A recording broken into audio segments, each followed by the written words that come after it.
Spill the tea. If you are not 100% clear on who you are and how the foundation is settled, then you will never reach anything in terms of happiness. I believe a lot of people who are listening right now, they need guidance. Money can buy yourself character, happiness. If there is no willingness in the female part to go through this suffering, then... Ready? Let's go. Thank you for being here. Sorry, I just need to...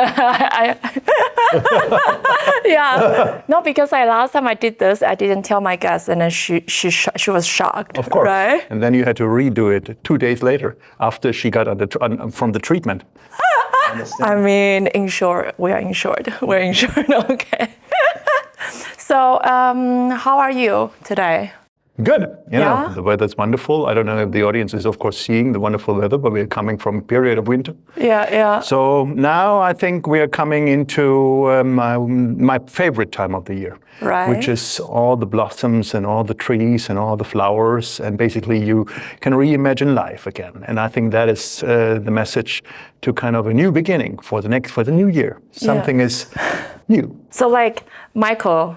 Yes. You're from Munich, correct? Not 100%. So because, I don't want to lie. I'm from Nuremberg, which is Franconia, which is around about 140, 150 kilometers from Munich. And who is Michael? I'm this guy who I would say mainly was always curious. I'm not that guy that appreciates the status quo. If I would have been born, I would say in the 1700s, you probably wouldn't talk to me because I would be under the guillotine or somewhere there, right? Because, normally the people which I'm surrounded with are also engineered by a DNA of action. So they really want to drive things. And it's not that I don't have the decency of courage or decency of waiting for things, because things need time and preparation. I'm more or less a person that is not really accepting the status quo when it can be changed, because everything can be changed if you have the right mindset to do so. Do you think this kind of mindset fitting German society? I don't know if it's a German, characteristic or in their core DNA. I think Germans per se have the wild dream of constant safety. And this dream is, of course, appreciated because it feels very cozy and it feels safe. But at the other hand, all these safety that you think you have is giving you a lot of risk factors, which you are unlearning to do something against anything when it happens. So what I want to say is, once you think you're safe, you're unsafer than ever before. Because I think you need to know what to do in case, otherwise, you're just one of those persons who surrenders very fast, right? And especially in the business field, it's not everything is fight. I'm a hard believer in friendship and communities and to bring together people and then out of this do more. But this always needs, of course, also the honesty and the loyalty. If that is not kind of a preset denomination, then all the togetherness is not working. And what's your title? And then why do you think your work is important for the world? My title, let's say there is a professional title within the European Blockchain Association, which I'm a chairman, and so therefore I'm also a founding member of the EBA. But it's just one path of my life. So at the moment, if you look at my business card, you would see a different title. And if you want, I can take it out, sure. Very spontaneously. So let's say if we meet and you say, Michael, good to meet you. What is your title, right? And then I give you my business card, and then you can see there what's on that side first, that I'm a believer, and what I'm. You can read it. What is there under the green? Believer in human potential. Right. And how optimistic do I see it? Optimistic futurist. Right. Building the brighter tomorrow. And then like if I scan this, what would happen? You would have all my data. Yeah, you can scan voluntarily. it, or you can just tap it or whatever. This one is NFC embedded. Okay, cool. Yeah, it's sustainable. So, but the question was, what am I? And I'm a believer in human potential. And this, of course, comes with the effect of neutrality. Very much. So no presets, no predomination, no preset mindset in terms of looks, heritage, belief systems. Forget about it. It's about possibilities. So now we are going into more concrete concepts. If somebody just click on this episode, they saw your face and my face, they click on that. And then what do you want the audience to bring or take away after they listen to the whole episode today? The spirit of positivity, basically. To be optimistic about the future. That's if you understand to have a sailboat for yourself and a sail, to navigate yourself through these really quite negative times, if it's media-wise, if it's circumstances-wise, with an optimistic mindset and a positivity on a belief system that people can work together to really reach great things, then I think this would help not only you as an individual, but mankind as a whole. Yeah. Because in this joint measure of mankind and the earth and the surrounding, to re-establish this deep connection of togetherness. Like how to stay optimistic. So for example, sometimes, of course, I'm an entrepreneur myself, right? Life goes ups and downs, and then sometimes it's really low, sometimes it's high. And then sometimes I find it also hard to navigate myself from the darkness. So how do you manage it? Because but you have this, basically what you have is you have this mental ability of seeing optimistic things, even in a most pessimistic environment. But the other thing is basically the reflection of your thinking. Meaning, some call it aura, or some call it, how others feel about you. Because, once you enter a room, there is more to see than just you. You know what I mean? It's not just you. What room? With all your body language and everything. Yeah. But it's in any room, in any physical room. Once you enter a room, there is more that people identify as you as a person. Yeah. Right? There is an energy field. And this energy field, basically, without being too philosophical, has basically two poles. One is negative and one is positive. And it's like a battery.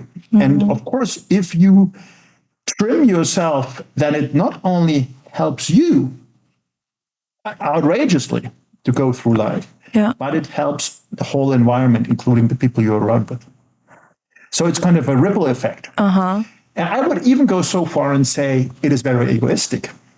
So it's a very egoistic way to go through life, because once you understand your output, then you generate an input. It's just good for you.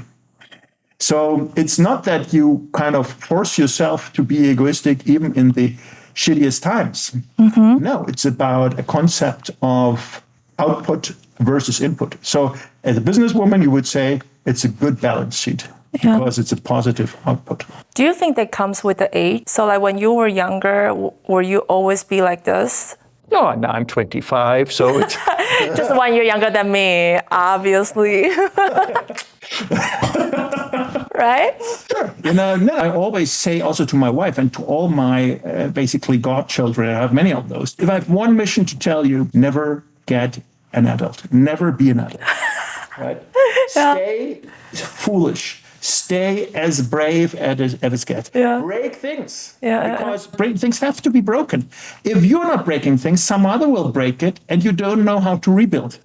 So you have to stay in a mindset where you appreciate what you have done, but also don't take yourself too serious. I think this is a big problem at the moment because of not only all the social media and kind of the narcissism out there, and because people tend to take what they do and how they do it and their persona way too serious. You know, like there's a statistic saying that most of the leaders around the world, they have a really high level of narcissistic personality in them. I don't know if that is good or bad.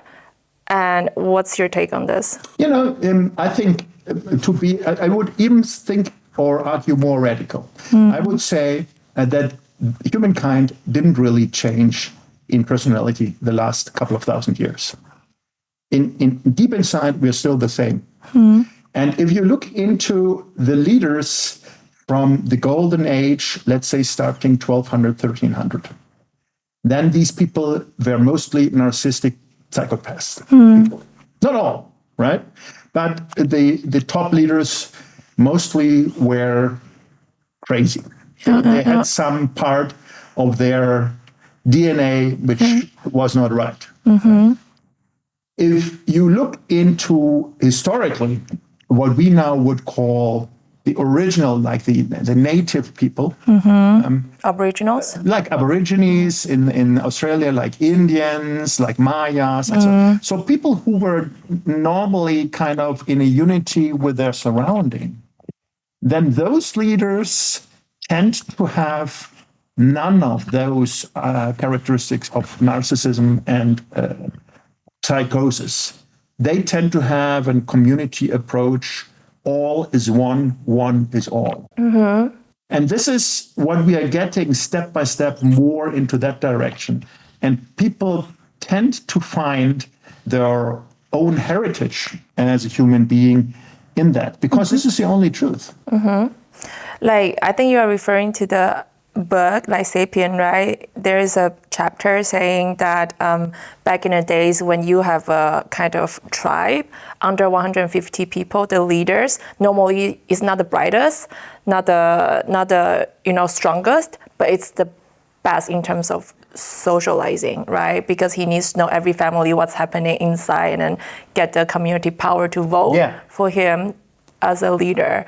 Because like right now, I think based on Sapien, I think every community, more than 150 people, it's not manageable. So that's why with organizations have DAO, for instance. So I think you are referring to that. And I do believe right now, especially now Gen Z is upcoming, they are more collaborative. Like that's my observation. But sometimes when I work with the more senior people, I see sometimes those kind of more like egoistic, narcissistic trait in there. I think it's dangerous. Yeah, and it's, of course, these people normally don't tend to tell you their truth. But out of my experience, it is, they don't feel very safe inside. Senior or younger? And all those with that characteristics that you're describing. The more senior they get, the more tricky it gets, because they found a way to betray this person, to be this person. It's like a theater show, right? So they know that they have a person that they have to be, and then they have to show in the business field. Then they have to be a person in the private field, family, wife, children. Then they have to be a person in the social field, in the golf club, in the wherever they are, right? Then they have to be a person, and this is the most dangerous person for most of those, with themselves. I always say, when I'm going alone, and I'm always once a year traveling alone for a vacation, minimum 2 weeks. And this is a routine. And I'm always saying, this is my 3-person vacation, because it's really me, myself, and I. So it's me, myself that I represent, and I, that how I want to be seen. So basically, these 3 personas are going on a vacation and checking out if everything is all right. Kind of a yearly checkup on a mental state. Do you think like more senior people have a bit like the gap how do I say, the difference, between those three? They don't see. And normally if you are in a bubble, you can have a bubble out of three reasons. The first one is a monetary bubble.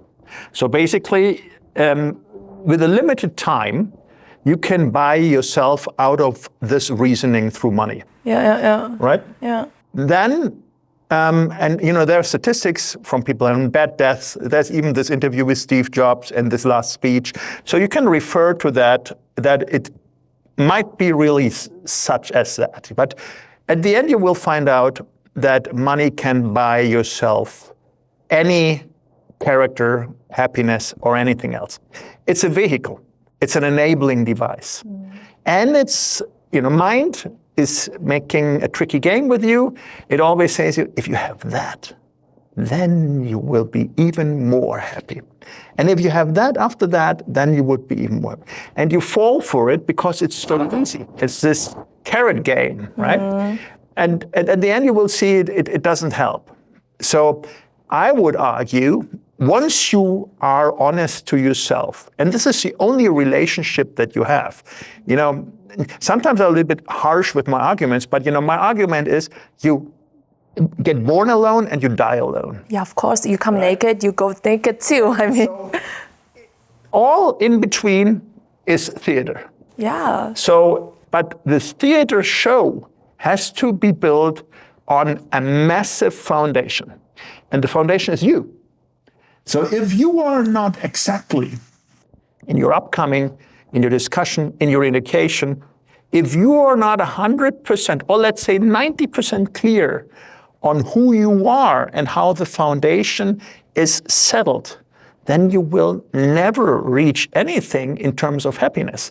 Okay, take me back to the day that you found yourself, because I believe a lot of people who are listening right now, they need guidance. They want to know how. Why those life coaches are, of course, making a lot of money, and also these coaches who say, go to a journey in the jungle and take those magic mushrooms and psychedelic and sweat the whole stuff out and stuff. It's all, everybody has a right for existence, but I think it doesn't really solve the problem. It's just a shortcut. And my awakening, I would say, was quite early. I was, I think, 17, and my parents were in Nuremberg, and they were saying, we are now. My father had a new job, high-profile job somewhere in Austria. And they said, because I'm the only son, there is no other siblings. So they were saying, we're going to Austria. And it's in 3 months. And we checked out, because I was right next for the Abitur, and so master. So, no, not master. What is high Abitur? School. High school. and they were 120% sure that I will come with them. Yeah. And I said, no, it doesn't make me happy. They say, yeah, but you're 17, you're not even 18. So basically you have now a decision to make. You come, or you're no longer our son. Meaning you're hardcore cut. Cut from money, cut from everything. I said, okay, I take the cut. Oh my God. So this was the first awakening, right? So this was basically saying, okay, what does it mean? It means, first of all, you have to really now get out of the comfort zone. You really have to, first of all, you have to quit. Even you're right next to high school finishing, you have to quit it. You have to postpone it, because you have to look into businesses that you can do in order to survive monetarily. Your parents must be so pissed, or not? Yeah. Are they okay? No, they're okay now, but back then, it took a long time. Yeah, absolutely. Wow. It took a very, very long time. Okay, now what did you do? No. So I basically I started my first company. So I opened up road service in Nuremberg, basically hiring students, which were about 10 years older than me, driving into the rich neighborhoods and delivering breakfast rolls on scooters. So I had a fleet of 15 scooters with 25 students, and they were delivering breakfast. And at Christmas, I had the Stollen, this kind of Christmas bakery, which I then prepped and make it very nice and basically sliced it. And every slice brought me an additional revenue. So I I did that as a starter. But like, how did you find your audience? So I went from door to door. I checked out where is a good neighborhood, and I rang the bell, rang and say, this is my idea. Wouldn't it be nice that you're not going out on a Sunday at any weather and staying in line at the bakery? You just tell me what you want, and we deliver it fresh to your door. Wait, but back then, do you have cell phone like internet yet? How did you do it? Yeah, I had one student collecting all the pieces of paper, and then. Oh my God, that was so cool. Then we faxed over the order to the big bakery, and then from there processed it, and so that was the first business basically, which ramped up an ongoing revenue, a monetary basis, which I were able to open up a bank account, not this student bank account, but a real bank account, and therefore with that, of course, I was able to lease a flat and be in a small flat. That is so crazy. How your parents react to it? They were shocked, They were 100% sure that I would come minimum half a year later, on my knees to them and beg for forgiveness and want to be welcomed in the new home. And I did totally the opposite. Oh my God, that is so crazy. And then did you exit the business? How did you exit? No, this business was going on in a good time, and I had basically some cash flow there. And then I started trading with Swatch watches. So I bought Swatch watches in the beginning in small numbers, and did some trade shows also, organizing trade shows in Nuremberg and in Munich. And this was the times where, it's like the Swatch watch is now the moon watches, but it was kind of 1982, right? So it was 82, 83, Swatch came out, and I was invited to Zermatt for the opening of the Swatch Scuba and Chronometer opening together with Hayek, the old Hayek, Niklas Hayek, and the founder of the Swatch Group. Okay. And there, my love for horology, for watchmaking came. And there was a demand, there was a higher demand, of course, then they can deliver the watches, and especially the Italians were crazy for the chronos and the scubas. Oh, really? And so I was basically flying, nearly every 2 weeks to Hong Kong, to Asia, buying those watches, importing them to Germany, and then why Asia? Yeah, because there the market was, those watches, because they were plastic and quartz, were not of quality. So they didn't want to have them as much as the Europeans. And the Europeans thought they were chic and they were cool, and at the Italian beach, and you have a watch for just a couple of 100 marks, and it's cool. Asians said no, it has no history, and we are more into the vintage watches, and we want to have a nice gold 18-karat Rolex or something. Still nowadays. Yeah. So, but it changed a little bit. So that was a good business, of course, also. And out of that, then, of course, I decided, nice business, but I can't stay at the level of not having a high school degree. How many years, this two business? About a year. About 1.5 years, yeah. And the Swatch business basically went on. A wonderful offering, I think it's still active, where you could do your high school diploma on the television. It's called Telekolleg. On the television? Yeah. And so in Bavaria, there's, you have the state television, Bavaria 1, 2, 3, and it's called Telekolleg, and you could subscribe as a normal school. And the market was normally for elder people who wanted to do their, and I was before I started anyway, I already did my Industriekaufmann, so I already have quite a qualified... like a purchaser. I already have basically a certificate to do something. And this helped. So I did basically that on the television. And then at some point, you of course have a live certification. So you went there and then you got tested. It's right now online course, but back then it's on television. Yeah. Can I understand in that way? Okay. Yes. Yeah, it's like an online course. There was somebody sitting, a teacher, with some PowerPoint or whatever he had there, and you had the scripts, and then you were writing. Did you record it and then play it? No recording, because we were just at VHS. Wow, okay, crazy. So you were sitting there, and no research via internet or so. Yeah, and this basically, of course, as you know, if you have a high school diploma, you then can start studying. So I studied then economics. Like high school? High school, and then basically going to the university after that. Right. And then after that, you study what? Economics, and I studied economics, and with the focus on marketing, and then after that I went 2 years to the USA, to Boston, and worked there in Boston. Also in Boston. Oh, yeah. Cool. And then there was a company, basically it's called LTX. They are doing the testing devices. They're still existent for chips. And they said, hey, we need this young boy, and we want to conquer the European market. And we have a very expensive model with 30 million, and we have the cheap model with $1 million. And you get the cheap model, and we want to have $100 million revenue in Europe. And you do it. And I'm like, yeah, I'm a freshman, no problem. Yeah. And I did it. So basically, it's because I already had the experience on how to do a business out of basically nothing. So and the optimism helped. So you see, that always, coming back to the main question, that always showed me that it is a mindset first and business second.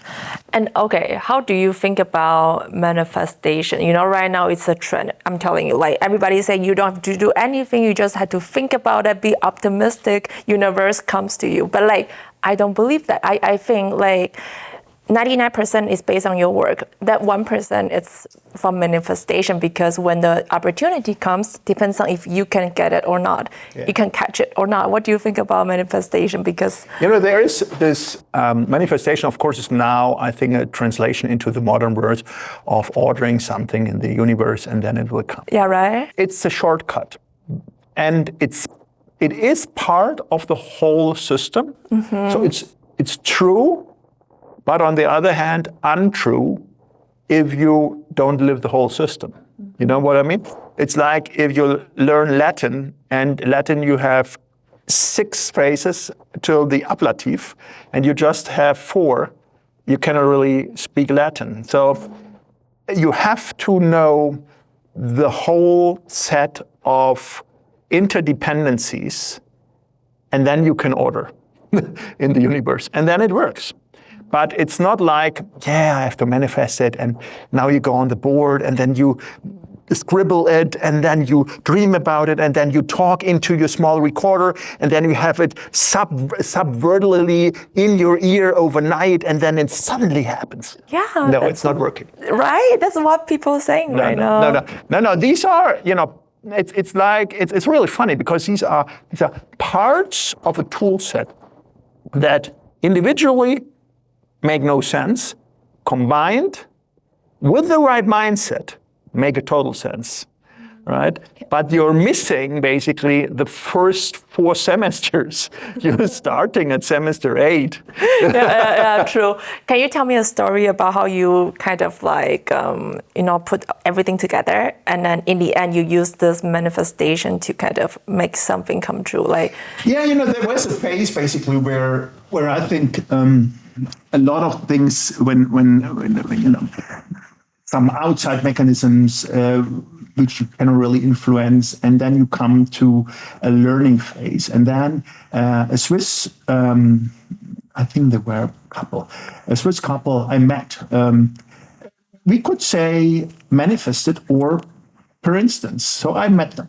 Mm-hmm. And they were promoting a concept which is called Lula. All right. You wanted to meet them? No. Okay. I just met them. Okay. But somehow you could argue I manifested it unconsciously. Right? Okay. But I don't know. I don't really care. I met them.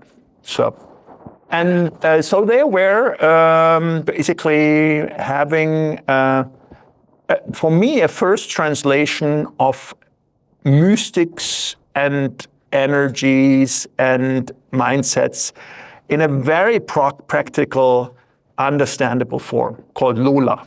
Okay. So Lula are basically 2 German words and 1 English word, or 3 English words. Right? Okay, let's try. Okay. The first one is L für loslassen. Loslassen means let's go? Let go. Okay. Right? Don't stick to the things. Yeah. Don't get overexcited. Don't get super angry. Accept things as they are. Everything that is coming in is per se neutral. Everything that you make out of the things is your problem. If you say it's a shitty day, then you personally experience a shitty day. Yeah. The other 100,000 may not. So the day itself is neutral, right? So the concept of loslassen, let go, is also the serious thing. Don't take yourself too serious. Don't take the situation too serious. Just let go. It doesn't mean be chilled and chill the whole time. Yeah. You still be aware. Just like basically the things you cannot control, you cannot control. And the thing you can control. Everything that is coming is neutral. Yeah. You know, nothing from the outside world except another human is approaching you, but everything that is coming from the world is neutral. Okay. Everything else is done by you. Putting some thoughts on top of it. There is action equals reaction. So this is basically, you could do it on a very basic theme and saying, if you hit somebody, the possibility that you get a hit back is quite high. Yeah. But this is not what it means. It means basically interconnectivity. It means everything is with everything somehow connected. It goes, of course, very much deeper. It says, is there a connected energy field that everything is interlinked? And at the end, you say yes, right? And then there is kind of the golden sword, the big denomination, the huge weapon, positive. The positive weapon that fights everything else. Let's say if you don't believe in action equals reaction, if you don't believe in let go, then there is love. And love im Quadrat. I also forgot English, like... you know what I mean. So 5 times 5, 10 times 10. 2. Love times 2. Yeah. So which means if you're playing cards, love is always as you would have 4 asses. Love means this is the ultimate weapon, right? Which is always, if you believe or if you feel the concept, it's a huge relief. Because at the end, as shitty as it could get, love will solve it. When you were like, so your parents left you to go to Austria, right? Austria for work, and then they left, yeah. Yeah, right. And then you were by yourself with a girlfriend, which helped. So which you helped. had, okay, got it. So what I want to ask you is like, throughout the entire journey of yours, don't you find it lonely back then at some point? Like, even though like I know you had a girlfriend right now I get it because that is where I wanted to go. Yeah. You know, but like, did you feel lonely? Because I feel like when you are rising or like making a change in your life, you lose a lot of friends also in between. No. You didn't? No. And then like, so you have those kind of like high school friends still with you, and then... You know, I think high school wise, as a matter of fact, in Germany, the alumni culture is not very big. So therefore, you know, I have some which I would say are friends from my youth that are, you know, that tend to be at some point in the same class or in the same environment. But, you know, it's a handful. It's not many. And if you ask a lot of people seriously and say, you know, real friends, I'm talking real, you don't need 20 real friends. Exactly, yeah. You know, if you say how many friends do we have, my wife and myself, you know, we could make a party with 150 people tomorrow. Yeah. But we are talking, you know, soul brothers and sisters. Yeah, because like if I look at my social circle, I think, I don't know if you will believe it, but I'm actually introvert. So I believe that. Yeah. You're a big thinker. Yeah, I'm like actually introvert. Yeah. But I'm like also a go-getter. to a certain extent because... Yeah, you can be activated. You activate yourself, you can be basically, you're quite a good weapon. So basically, because you can activate when you want to activate yourself, but, you love to be basically also by your own. Yeah. Sometimes it's misinterpreted. Sometimes people think it's, and I hear that a lot, especially from the younger people, is that, I have to be in the office and I hate people. And I said, but if you hate people, why are you in the office? Yeah, because I have to be there, because presence is important. And I said, but you have to manage it then differently. Because if you hate people, what do you hate in specific? Is it people?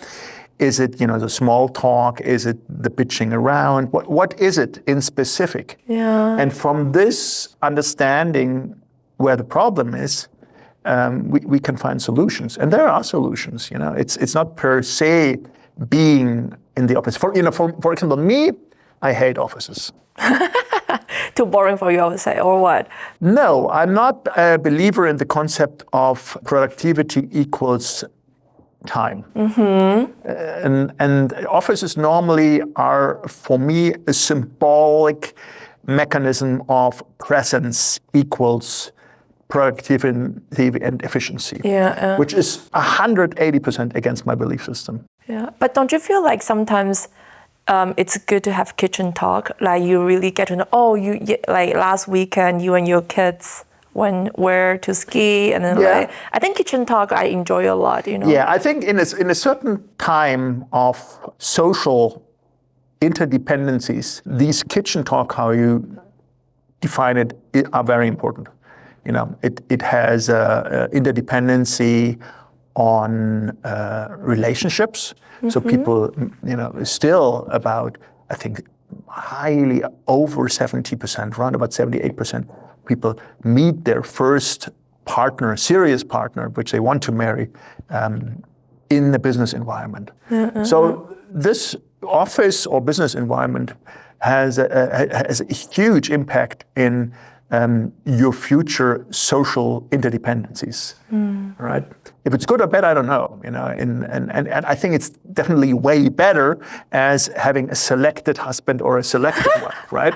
Because you think, at least you think you have a chosen mechanism in there. Yeah. You know what's funny? Actually, the statistics show that the couples who are married by chosen stick longer together. Yeah, and they are happier. Yeah, I know. Because the matchmaker, normally they already know both sides, and then both family, both friends. There is experience. Yeah, exactly. Right? Isn't that funny?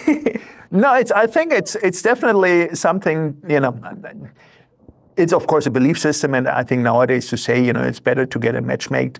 But if we now try to translate it to the modern world, isn't the matchmaker the algorithm of Tinder and Bumble and however they all are called? I don't. Yeah. Okay. What do you think about like modern dating? I don't know if it's modern dating. I think I just know that the friends who, let's say, are looking for new partners out of different reasons, death, a marriage that didn't really work out, and so on. Their preferred way of finding new partners are apps. Also in your in the age group. Really? Yes. And also, what I found out, which is also interesting, in the huge community, it is pre-Tinder. There is a huge matchmaking app that was, I think, introduced when Yahoo was introduced. So it's very old. What does it call? I find out. And there are basically, you can select. You can say this specific belief system within the huge belief system. Yeah. And because then it depends, Yeah. So it's a little bit more complicated, and they prefer to use this app. Like, it's so funny because 2 weeks ago I interviewed another guest, and he was saying he was on this website as well. Back then, he actually got a girlfriend from this website. I find it fascinating, but to be honest, I don't. Okay, because I was on dating apps as well, right? I mean, like just to try it out.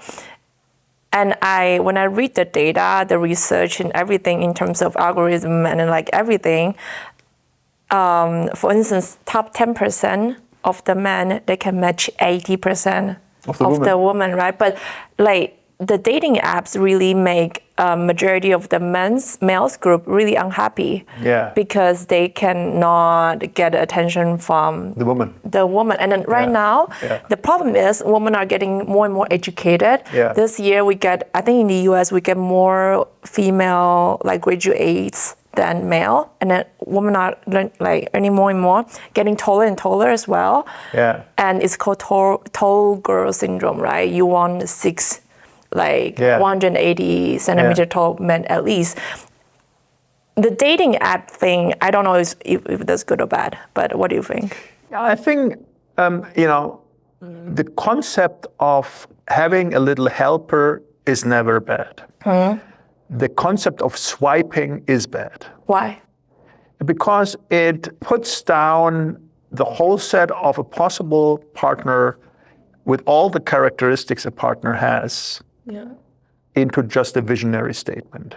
Yeah, and also, don't you feel like right now, because of the no from the woman or from the guy is so light just because another party swiped. Yeah. And then a lot of people don't have the endurance of taking no anymore. So they are more fragile nowadays. Yeah, they're getting more fragile, not only, I think, of that, but also coming back to seriousness. These decisions, I think they were always made too light, but especially with the apps, they are even made lighter than ever before. But let's say if I would decide seeing someone and swiping right, to the wrong side. Yeah. And this person takes it very seriously. Yeah. She doesn't know who I am. She doesn't know who swiped. She just gets the statistics, right? And said, am I really not worthy? Why is nobody liking me? And it's if you are not strong enough, and I feel that these serious talks are not happening very often, especially in the family, right? So if you see these modern families, they really try. They try to give the best for their children, so they can have, if they can have it financially, they can have everything they want instantly. And they get help from everything, but it is at the end always a huge risk of getting super fragile kids. Yeah. Right? And when then out of a very human state, those kids rise in adulthood, right? Then it is super important, coming back to the foundation, to have a minimum foundation of knowing who you are, a minimum. Because if you have not that foundation, then you can get super fast in serious trouble. Also reflecting in some really ugly stuff, seeing suicide and everything else, right? Yeah, exactly. In UK, I think the male group suicide rate is getting higher and higher. Skyrocketing.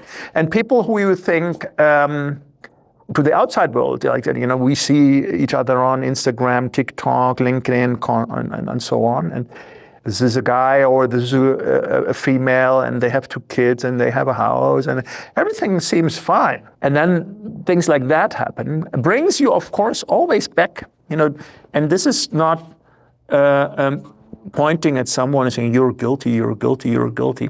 No, you should, I think, at that point really reflect and say, what can I do to make it more stable for first me and then my family? It's not egoistic to think like that, no? Imagine you are in a plane, they always say put on the mask first and then your children. It's the same mechanism. You have to be stable and then the rest can benefit. I think so, right? Like also sounds cliche, but you need to love yourself.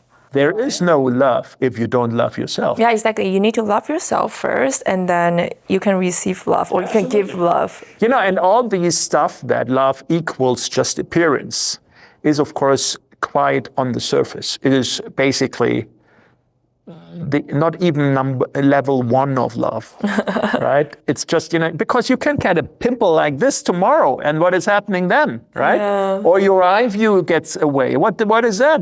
So forget about it. It's nice to have. It's nice to have beauty. Yeah. But beauty itself is per definition limited, hyper limited in time, and also limited in outside reflection. There were times where, let's say, super large beards and big noses were in, right? So times change and beauty changes. So loving yourself has nothing to do with beauty from the outside definition, right? Exactly. So I do feel like, so when two people first time meet each other, they are meeting the ambassador of each side, right? They are not going to be the true self. Yeah. They are going to see, okay, Of course, you're selling you. Yeah, exactly. You're in a sales mode. Exactly. Right? You're saying, I want to be the best of me. Exactly. I want to look best. I want to behave best. The other on the other side has to see I can eat right. I can behave. I can be nice. I can be strong. I can pay for my own meal. Blah blah. All this stuff. You want to be the ideal person. Exactly. So I would say taking care of the appearance to a certain degree is good for the ambassador phase. Then, which if you have good appearance on dating app, probably you can get a certain percentage of advantage.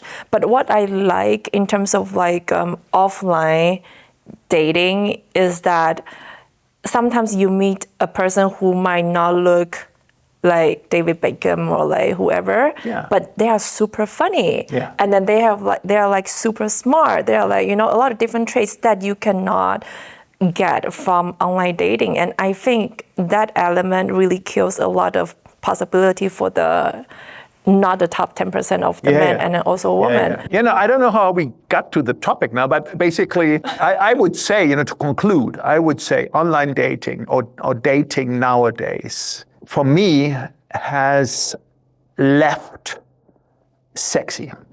Yeah. Is really not this chemistry. This chemistry, lightning struck me. This guy looks shit, but I think his energy is crazy. Yeah, right. It's about vibe, honestly. Right, the whole vibe, the whole package. I think this is the guy, right? Yeah, exactly. So and this has to fit because, to be honestly, and this is also statistics and even interviews in the masses, when you ask long-term good relationship, then they always have 3 phases. The first one is, I would say, the rabbit phase, right? Rabbit. Where a lot of action, right? Okay, rabbit. I thought you said rabbit. Rabbit. I mean a rabbit? Yeah. Okay. A lot of action. Okay. Right? A rabbit phase. Yeah, Please. Rabbits kind of reproduce very fast. Fibonacci. Yeah. So a lot of action in the rabbit phase, right? Okay. Everything is very sexual, right? Yeah. Then normally out of this phase comes a community togetherness phase, where you obviously live together. You check out also the behavior, not on the selling point. It's also basically you present yourself. Yeah. Right, and this has to function too. And at the end, basically, you have a relationship which is like a super glue, which this is a person. It doesn't have to be always super nice and lovey, but where the intermingling and the exchange is beneficial and makes life greater as a solo dependency. And if that is reached, then there is happiness, right? So this love basically then is subtracted from the belief system of love/making to love in general. Yeah, I think this topic is really important because I also recently saw a lot of people are telling me that they feel harder and harder to get new friends, new community when they get older, but not in my case, because I was like, no, you know what? I meet new people every day. I just talk to them because you develop this go-getter personality because of the real world interaction and also the selling. Then you're not afraid. Yeah, right? just if you because you want just go. You always, if you talk to people, to Homo sapiens, if you talk to people, then you never can lose. So if you make the approach, you never lose. Even if the person say, I don't have time at the moment, then you come back when this person has time. But approaching people and intermingling with communication is always positive. There is no negative communication. Yeah, that's what I'm saying, right? Because a lot of people who is listening right now must think, what if they tell me, no, I'm busy, or like I don't want to get a coffee with you, whatever. And then a lot of people just take it so personal, and then like they just give up. Yeah. And I think that has a lot to do with like this dating thing right now as well. Yeah, and also a mechanism of black and white, I would say, because normally, let's say you have this conversation and you feel rejected, right? And out of different reasons. Let's say that's Gen Z, and they don't want to bind themselves, and they don't want to get into this serious relationship because they are still looking, blah blah blah. This situation was always there, in unseriousness. Coming back to my very first words, to take yourself and to take the situation unserious is great, because nothing is serious. Yeah. Right? Serious is when our world goes down. This is serious shit. But, all the other stuff is not serious. So, and I think taking it very serious is a missing anchor, is this missing foundation that I referred to, right? And you can find it in a belief system. You can find it meaning / possibly some belief system, in terms of religion, or you better, because religion means always believing something that somebody, somewhen wrote in yourself. I just these days I'm also thinking like I want to write a book as well, talking about how women navigate themselves in this modern society because of all the reasons we just mentioned. And one thing I think is really important for all the girls and also boys probably is to get a sales job as early as possible. Yeah. Because then you develop this, what you say no is okay. I just like move on to the next one, or like sometimes taking no, not a no as an answer. It's also a skill, right? What do you think about like? I think there are two paths. The first path is understanding your position in this world, and there are females and males who have a very traditional mindset and non-binary. And non-binary and all the rest, right? Yeah. But there are humans who have a very traditional mindset. And this mindset goes like this.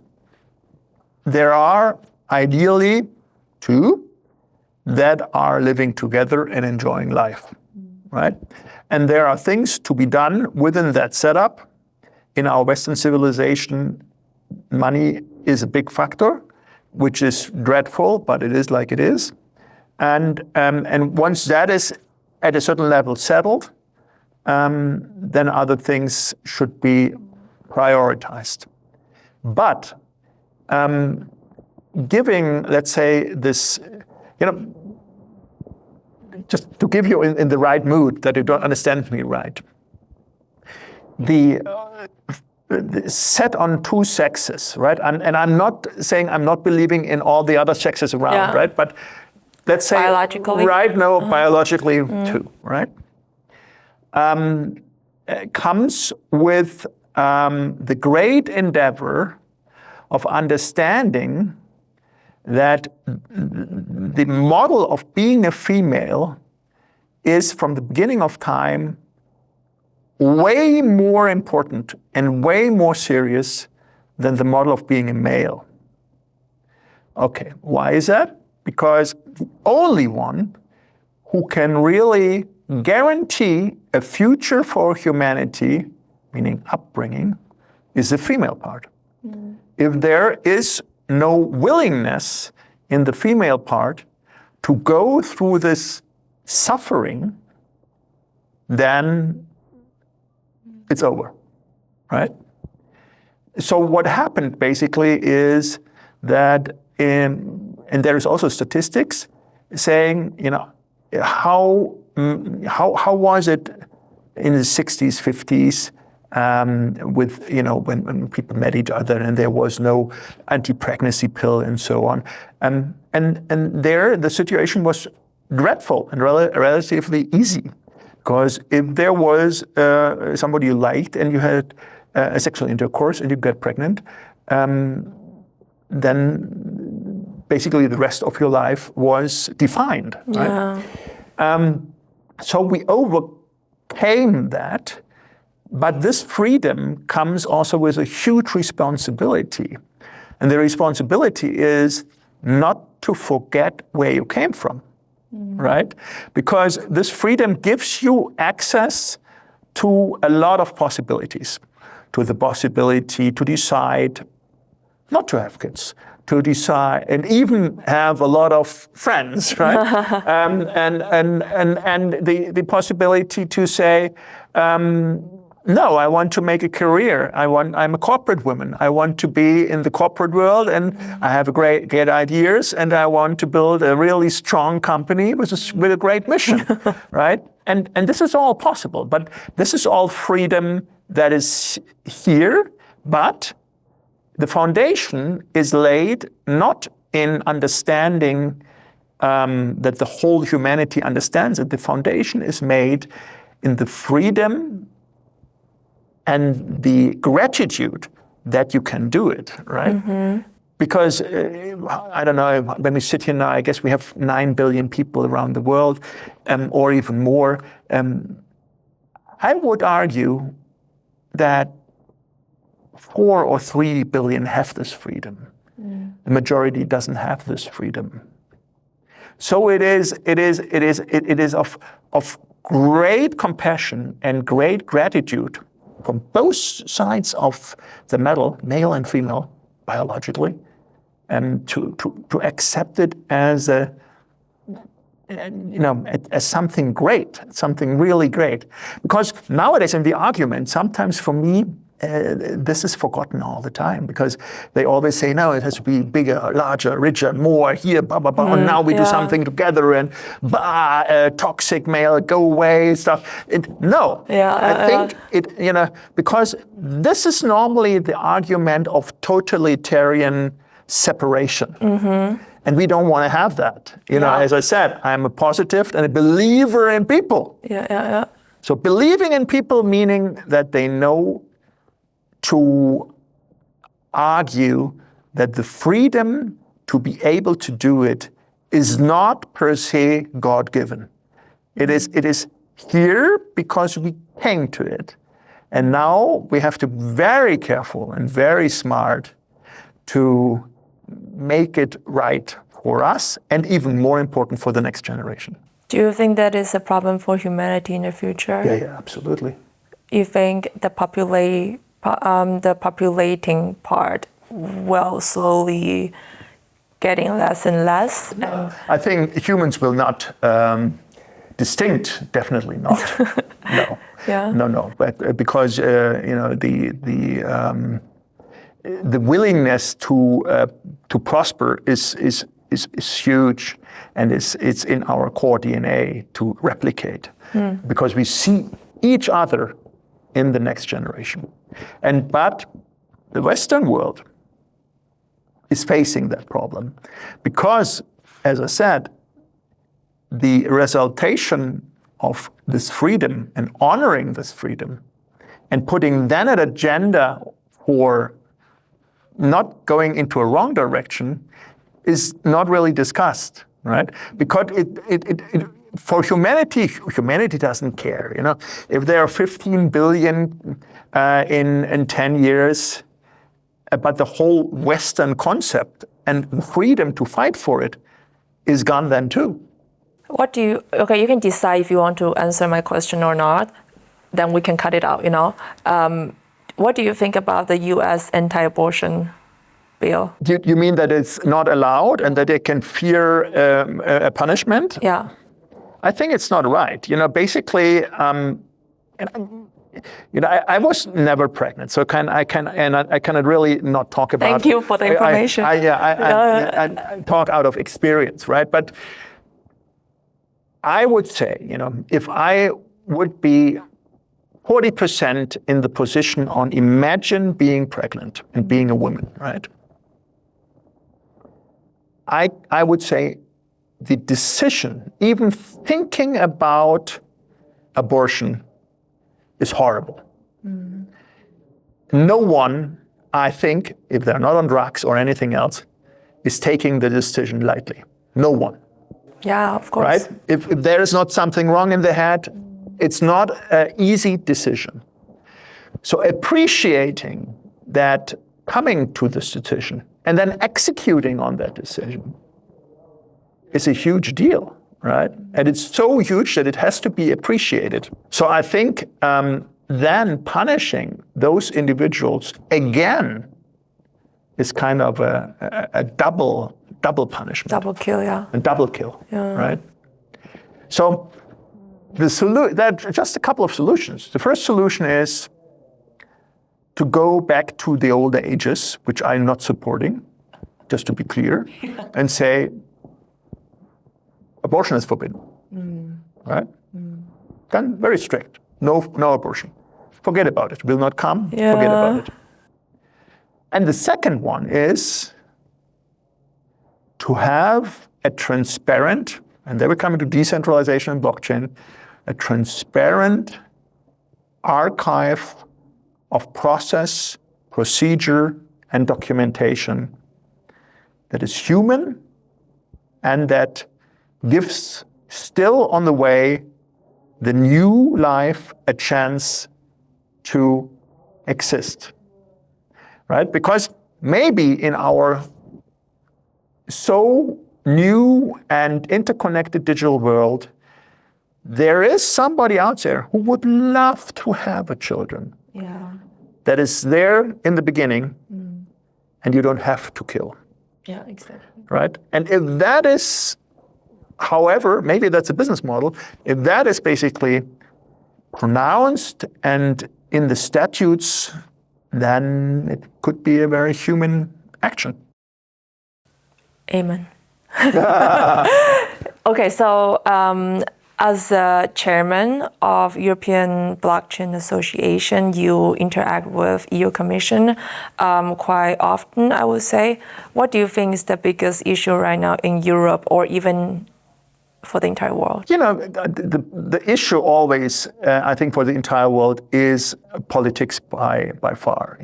Every concept, every fact, every need, everything that has to be done out of a very human behavior, as soon as politics come in the game, it gets difficult.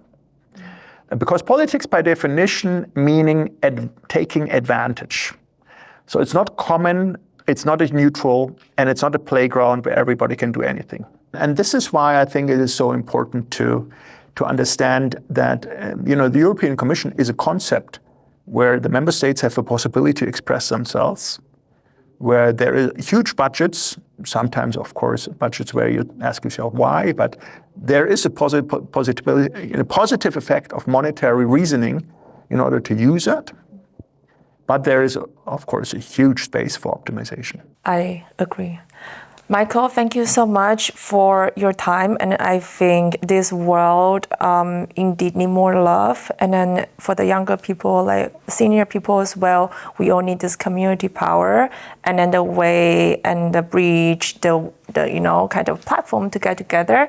And it all comes from ourselves. And then we can actually active the action and the community just by ourselves. But first, take care of ourselves first, right? Absolutely. There's even, I tried to put it into a guide or modern guide.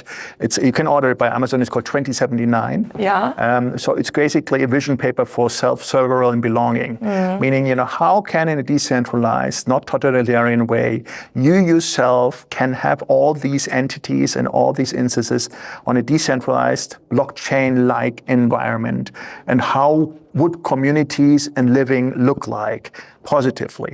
And this is just, kind of a thing that I was working the last, I would say, decade on, seeing how can technology and my positive view be combined in order to make a better world. Thank you so much. And I think I would like to host you next time too. Yeah. Sure. Okay.